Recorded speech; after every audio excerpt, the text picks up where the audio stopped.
Hello everyone, আসসালামু আলাইকুম। আজকে আমার খালা শাশুড়ি কী কী রান্না করছে দেখাবো। এখানে ফ্রাইড রাইস করতেছিল, আর এখানে চিকেন ফ্রাই করতেছে, আর এটা হচ্ছে চিংড়ি ফ্রাই করছে, আর এটা ভেজিটেবল। আজকে পুরো সব কিছু আইটেম হচ্ছে চাইনিজ।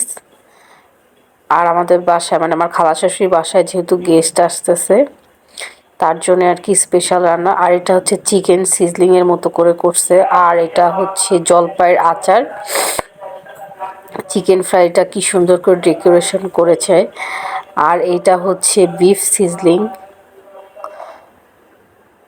অনেক সুন্দর হয়েছে, দেখতেও ইয়ামি হয়েছে। এই যে চিংড়ি ফ্রাই করছে যেটা আর কি, আর এই যে ভেজিটেবল অনেক সুন্দর করে ডেকোরেশন করেছে। আর আমার খালা শাশুড়ির রান্না কিন্তু আমি বরাবরই বলেছি অনেক মজা হয় তার রান্না। আর এই যে চিকেন সিজলিংটা অনেক সুন্দর হয়েছে সব কিছু।